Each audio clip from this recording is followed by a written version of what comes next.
ಸ್ನೇಹಿತರೆ ನಮಸ್ಕಾರ, ಚಾನಲ್ಗೆ ಸ್ವಾಗತ.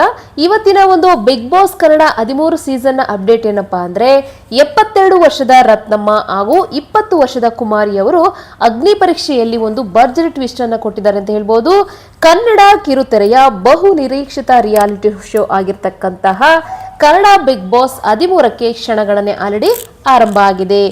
ಈ ಒಂದು ಬಾರಿ ಬಿಗ್ ಬಾಸ್ ನಲ್ಲಿ ಯಾರು ಪ್ರವೇಶವನ್ನ ಪಡ್ಕೊಳ್ತಾರೆ ಅಂತಕ್ಕಂಥ ಒಂದು ಕುತೂಹಲ ಜೊತೆಗೆ ಸಾಮಾನ್ಯ ಜನರಿಗೂ ಕೂಡ ಅವಕಾಶವನ್ನ ಕೊಟ್ಟಿರ್ತಕ್ಕಂಥದ್ದು, ಅದರಲ್ಲೂ ಕೂಡ ಅಗ್ನಿ ಪರೀಕ್ಷೆ ಅಂತಕ್ಕಂಥ ಒಂದು ಟಾಸ್ಕ್ ನ ಮೂಲಕ ಎಲ್ಲರ ಗಮನವನ್ನ ಸೆಳೀತಾ ಇದೆ.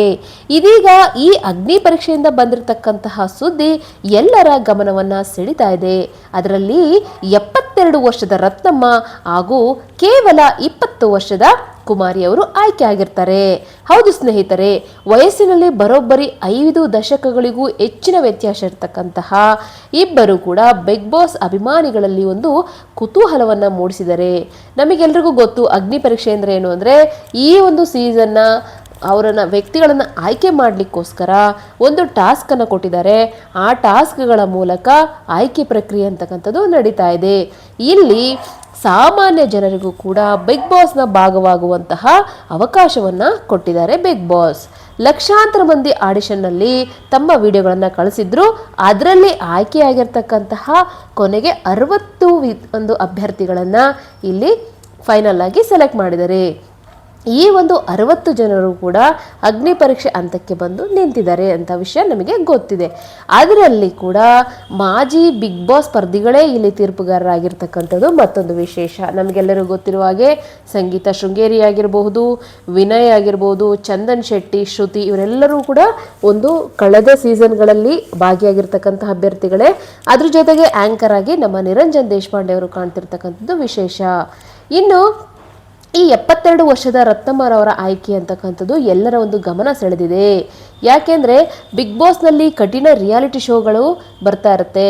ಅದರಲ್ಲೂ ಕೂಡ ಇಂತಹ ಒಂದು ಏಜ್ನ ನಾವು ಗಮನ ಇಟ್ಕೊಳ್ಳದೆ ಸೆಲೆಕ್ಟ್ ಮಾಡೋದು ವಿಶೇಷ. ಯಾಕೆಂದರೆ ನಮಗೆ ಕಳೆದ ಸೀಸನ್ನಲ್ಲಿ ನಾವು ಮಲ್ಲಮ್ಮನನ್ನು ನೋಡಿದ್ವಿ, ಅದೇ ರೀತಿ 20 ವರ್ಷದ ರಕ್ಷಿತನನ್ನು ನೋಡಿದ್ವಿ. ಈ ಒಂದು ಮಾದರಿಯಲ್ಲೇ ಇದು ಕೂಡ ಕಾಣಿಸ್ತದೆ ಅಂತ ಹೇಳ್ಬೋದು. ವಯಸ್ಸು ಕೇವಲ ಒಂದು ಸಂಖ್ಯೆ ಅಷ್ಟೇ. ರತ್ನಮ್ಮ ಅವರು ಕೂಡ ಈ ಒಂದು ಆಯ್ಕೆಯಲ್ಲಿ ತಮ್ಮ ಸಾಮರ್ಥ್ಯವನ್ನು ಪ್ರದರ್ಶನ ಮಾಡಿದ್ದಾರೆ. ಅದರಲ್ಲಿ ಕೂಡ ವಿನಯ್ ಅಂದ್ರೆ ಒಂದು ಕ್ವಶನ್ ಕೇಳ್ತಾರೆ, ಅಲ್ಲ ನಿಮಗೆ ಇಷ್ಟು ವಯಸ್ಸಾಗಿದೆ, ನಿಮಗೇನಾದರೂ ಹಸಿವಾದರೆ ನೀವು ಏನು ಮಾಡ್ತೀರಾ ಅಂತ ಕೇಳಿದ್ರೆ, ನನ್ನ ಒಂದು ತಾಕತ್ತನ್ನು ನಾನು ತೋರಿಸ್ತೀನಿ ಅಂತ ಹೇಳ್ಬಿಟ್ಟು ಅವರು ತಮ್ಮನ್ನ ಒಂದು ಪ್ರೂವ್ ಮಾಡ್ಕೊಂಡಿದ್ದಾರೆ. ಇದಕ್ಕೆ ಎಲ್ಲರೂ ಕೂಡ ಜಡ್ಜಸ್ ಎಲ್ಲ ಫಿದಾ ಆಗಿದ್ದಾರೆ ಅಂತ ಹೇಳ್ಬೋದು. ಮತ್ತು ಇವರು ಆಯ್ಕೆಯನ್ನ ಮಾಡಿದ್ದಾರೆ ಇವರನ್ನ ಅಂತ ಒಂದು ಸುದ್ದಿ ಬಂದಿದೆ. ಇನ್ನು ಅನುಭವ ಮತ್ತು ಜೀವನದಲ್ಲಿ ಯಾವುದೇ ರೀತಿ ಏನು ಗೊತ್ತೇ ಇಲ್ದಿರ್ತಕ್ಕಂತಹ ಕುಮಾರಿ ಆಯ್ಕೆ. ಇವರು ಎಷ್ಟು ಮುಗ್ಧರು ಅಂದರೆ ಅಷ್ಟು ಮುಗ್ಧರು. ಅವರಿಗೆ ಇಂಗ್ಲೀಷ್ನಲ್ಲಿ ಒಂದು ಜಂಜಿನ ಪದದ ಅರ್ಥ ಕೂಡ ಗೊತ್ತಿರಲ್ಲ ಪಾಪ, ಅಷ್ಟು ಮುಗ್ಧತೆ ಇರ್ತಕ್ಕಂತಹ ಹುಡುಗಿಯಾಗಿರ್ತಾಳೆ. ಅದಾದಮೇಲೆ ನಿರಂಜನ್ ಅವರು ಏನೋ ಹೇಳಕ್ಕೆ ಹೋಗ್ಬಿಟ್ಟು ಚಂದನ್ ಮತ್ತು ವಿನಯ್ ಅಂತಂದರೆ ಹೇಳಿ ಮುಂದೆ ಹೇಳಿ ಅಂತ ಹೇಳ್ತಾರೆ. ಅದರಿಂದ ಎಲ್ಲರೂ ಕೂಡ ಇವರಲ್ಲಿ ಇರ್ತಕ್ಕಂಥ ಒಂದು ಇನೋಸೆನ್ಸ್ ಅಂತಕ್ಕಂಥದ್ದನ್ನು ಇಟ್ಕೊಂಡು ಇಲ್ಲಿ ಕುಮಾರಿ ಅವ್ರನ್ನ ಆಯ್ಕೆ ಮಾಡಿರ್ತಾರೆ. ಇಲ್ಲಿ ನಾವೊಂದು ಗಮನಿಸಬೇಕಾಗಿರ್ತಕ್ಕಂಥದ್ದು 20 ವರ್ಷದ ಕುಮಾರಿನೂ ಕೂಡ ಆಯ್ಕೆ ಮಾಡಿದ್ದಾರೆ, ಅದೇ ರೀತಿ 72 ವರ್ಷದ ರತ್ನಮ್ಮನೂ ಕೂಡ ಆಯ್ಕೆ ಮಾಡಿದ್ದಾರೆ. ಇಲ್ಲಿ ನಮಗೆ ಏನು ಕಾಣಿಸ್ತಾ ಇದೆ ಅಂತಂದರೆ, ಇಲ್ಲಿ ಅವರಿಬ್ಬರಲ್ಲಿ ಇರ್ತಕ್ಕಂಥ ಒಂದು ಮುಗ್ಧತೆ ಅಂತಕ್ಕಂಥದ್ದು ಕಾಣಿಸ್ತಾ ಇದೆ ಅಷ್ಟೇ.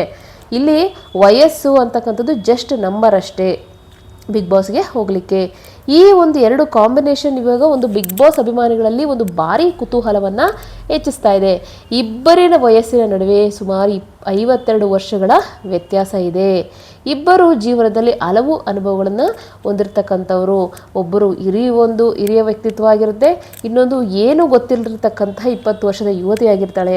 ಹೀಗಾಗಿ ಈ ಇಬ್ಬರು ಕೂಡ ವೇದಿಕೆಯಲ್ಲಿ ಕಾಣಿಸ್ಕೊಂಡ್ರೆ ಯಾವ ರೀತಿಯ ಒಂದು ಸ್ಪರ್ಧೆಯನ್ನು ಕೊಡ್ಬೋದು, ನಮಗೆ ಯಾವ ರೀತಿಯ ಒಂದು ಮನರಂಜನೆಯನ್ನು ಕೊಡ್ಬೋದು ಅಂತಕ್ಕಂಥದ್ದು ಎಲ್ಲರೂ ಕೂಡ ಅದನ್ನ ವೆಯ್ಟ್ ಮಾಡ್ತಾ ಇದ್ದಾರೆ. ಇವರಿಬ್ಬರು ನಿಜವಾಗಿಯೂ ಕೂಡ ಬಿಗ್ ಬಾಸ್ ಮನೆಗೆ ಹೋಗ್ತಾರಾ ಅಂತಂದ್ರೆ ಇಲ್ಲಿ ಖಂಡಿತವಾಗಿ ನಾವು ಒಂದು ವಿಷಯವನ್ನು ಗಮನಿಸಬೇಕು. ರತ್ನಮ್ಮ ಮತ್ತೆ ಕುಮಾರಿ ಅವರು ಅಗ್ನಿ ಪರೀಕ್ಷೆ ಹಂತದಲ್ಲಿ ಅಷ್ಟೇ ಆಯ್ಕೆ ಆಗಿದ್ದಾರೆ. ಆದರೆ ಈ ಒಂದು 13 ಮುಖ್ಯ ಮನೆಗೆ ಹೋಗ್ಬೇಕು ಅಂತಂದ್ರೆ ಇದೇ ಒಂದು ಅಂತಿಮ ಅಲ್ಲ.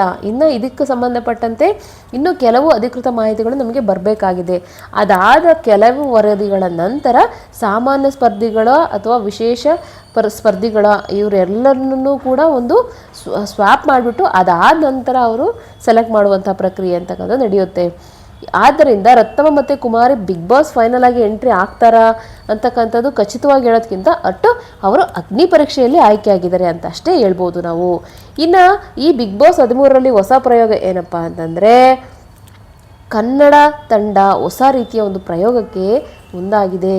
ಇಲ್ಲಿವರೆಗೂ ಕೇವಲ ಸೆಲೆಬ್ರಿಟೀಸ್ ಬರ್ತಾಯಿದ್ರು, ಇಲ್ಲ ಸೋಷಿಯಲ್ ಮೀಡಿಯಾದಲ್ಲಿರ್ತಕ್ಕಂಥ ಇನ್ಫ್ಲೂಯೆನ್ಸರ್ ಬರ್ತಾಯಿದ್ರು, ಇಲ್ಲ ಅಂತಂದರೆ ಬಿಗ್ ಬಾಸ್ ಮನೆಗೆ ಕೇವಲ ಯಾವುದಾದ್ರೂ ಒಂದು ಕ್ಷೇತ್ರದಿಂದ ಒಂದು ಸಿಂಗಿಂಗು ಇಲ್ಲ ಈ ಥರ ಯಾವುದಾದ್ರೂ ಒಂದು ಕ್ಷೇತ್ರದಿಂದ ಬರ್ತಾಯಿದ್ರು.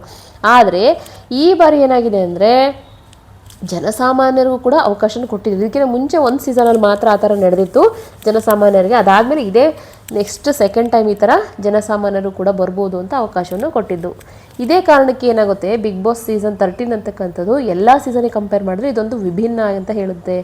ಇನ್ನು ಈ ಒಂದು ಚರ್ಚೆ ಏನಪ್ಪ ಅಂತಂದರೆ, ಇಲ್ಲಿ ರತ್ನಮ್ಮ ಮತ್ತು ಕುಮಾರಿ ಅವರು ನಿಜವಾಗ್ಲೂ ಸೆಲೆಕ್ಟ್ ಆಗಿದ್ದಾರಾ ಅಂತಕ್ಕಂಥದ್ದು ಇಲ್ಲಿ ನಮಗೆ ಕಾಡ್ತಕ್ಕಂಥದ್ದು.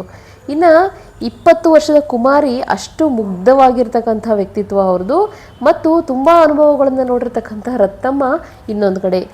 ಈಗ ಇವರಿಬ್ಬರಲ್ಲಿ ಕೂಡ ನಮಗೆ ಯಾವ ರೀತಿಯಾಗಿರ್ತಕ್ಕಂಥ ಒಂದು ಎಂಟರ್ಟೈನ್ಮೆಂಟ್ ಸಿಗುತ್ತೆ ಅಂತ ನಾವು ಕಾದು ನೋಡಬೇಕಾಗುತ್ತೆ. ಒಟ್ಟಿನಲ್ಲಿ ಬಿಗ್ ಬಾಸ್ ಕನ್ನಡ ಸೀಸನ್ 13ಕ್ಕೂ ಮುನ್ನವೇ ಅಗ್ನಿ ಪರೀಕ್ಷೆ ಕಾರ್ಯಕ್ರಮ ಅಂತಕ್ಕಂಥದ್ದು ಒಂದು ಕುತೂಹಲವನ್ನು ಮೂಡಿಸಿದೆ. 60 ಅಭ್ಯರ್ಥಿಗಳ ಪೈಕಿ ನಮಗೆ ಇವಾಗ ಇಬ್ಬರು ಆಲ್ರೆಡಿ ಸಿಕ್ಕಿದ್ದಾರೆ, ಅದೇ ರತ್ನಮ್ಮ ಮತ್ತು ಕುಮಾರಿ ಆಗಿರ್ತಕ್ಕಂಥದ್ದು. ನೋಡೋಣ ಇನ್ನು ಮುಂದೆ ಈ ಬಿಗ್ ಬಾಸ್ ಜರ್ನಿ ಯಾವ ಥರ ಇರುತ್ತೆ, ಯಾವ ರೀತಿಯಾಗಿ ಇವರು ಫೈನಲ್ ಆಗ್ತಾರಾ ಅಥವಾ ಬಿಗ್ ಬಾಸ್ ಮನೆಗೆ ಹೋಗ್ತಾರಾ ಅಂತಕ್ಕಂಥದ್ದನ್ನು ನಾವು ನೋಡಬೇಕಾಗುತ್ತೆ. ಇನ್ನು ಈ ರೀತಿ ಹೊಸ ಹೊಸ ಬಿಗ್ ಬಾಸ್ನ ಅಪ್ಡೇಟ್ಗಾಗಿ ನಮ್ಮ ಚಾನಲ್ನ ಸಬ್ಸ್ಕ್ರೈಬ್ ಮಾಡಿ ಮತ್ತು ನಮಗೆ ಲೈಕ್ ಮಾಡಿ ಅಂತ ಹೇಳ್ತಾ ಈ ವಿಡಿಯೋನ ನಾನು ಎಂಡ್ ಮಾಡ್ತಾ ಇದ್ದೀನಿ. ಮತ್ತೊಂದು ಹೊಸ ಅಪ್ಡೇಟ್ ಒಂದಿಗೆ ನಮಗೆ ಸಿಗ್ತೀನಿ. ಅಲ್ಲಿವರೆಗೂ ಥ್ಯಾಂಕ್ ಯು ಫಾರ್ ವಾಚಿಂಗ್.